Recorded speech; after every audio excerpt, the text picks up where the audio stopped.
Sir ఇటీవల మాజీ మంత్రి అనిల్ కుమార్ క్వాడ్స్ పైన కొన్ని విమర్శలు చేశారు. ఎందుకంటే మీరు కూడా గతంలో ఆడకెళ్ళి నిజ నిర్ధారణ కింద కూడా వెళ్ళి చూసి వచ్చారు. అసలు ఏంటి ఆ వివాదం? నాకు తెలిసి వారు చేసిన విమర్శలకి వెంకటగిరి రాజా గారే సమాధానం ఇచ్చేశారు. అవసరం అదేనండి, వెంకటగిరి రాజా గారే సమాధానం చెప్పారు. ఈరోజు మైనింగ్ యజమానులు కూడా సమాధానం చెప్పారు. పత్రికల్లో మీరు చూసుకుంటారు.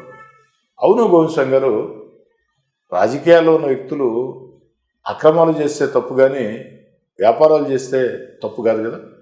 వేమిరెడ్డి ప్రభాకర్ రెడ్డి గారికి కొత్తగా మైనింగ్ వ్యాపారం ఏమైనా వచ్చిందా? తెలుగుదేశం పార్టీ అధికారంలోకి వచ్చిన తర్వాత ఏమైనా మైనింగ్ వ్యాపారం వచ్చిందా? రాజకీయాల్లోకి వచ్చిన తర్వాత మైనింగ్ వ్యాపారం వచ్చిందా? కాదే. వేమిరెడ్డి ప్రభాకర్ రెడ్డి గారి తాత, వేమిరెడ్డి ప్రభాకర్ రెడ్డి గారి తండ్రి ఆ సమయం నుంచే మైనింగ్ వ్యాపారం వాళ్ళకుంది. వారి వ్యాపారమే మైనింగ్ వ్యాపారం. వారు ఈరోజు తెలుగుదేశం పార్టీలో ఎంపీగా ఉన్నారు కాబట్టి వారు మైనింగ్ వ్యాపారం చేస్తే అది అక్రమం అన్నట్టు మాట్లాడితే ఎట్ట? అక్రమాలు చేస్తే తప్పు. అక్రమాలు చేయటం లేదని ఈరోజు మీరే చూశారు. అక్కడ ఉన్నటువంటి మైనింగ్ యజమానులంతా కూడా మాట్లాడిన మాటలు.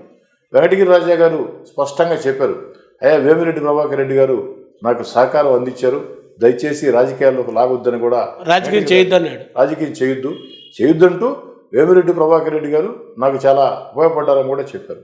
మరి వారి మాటలకి వారు ఇచ్చిన సమాధానం సరిపోయింది. నా అభిప్రాయం ఇది.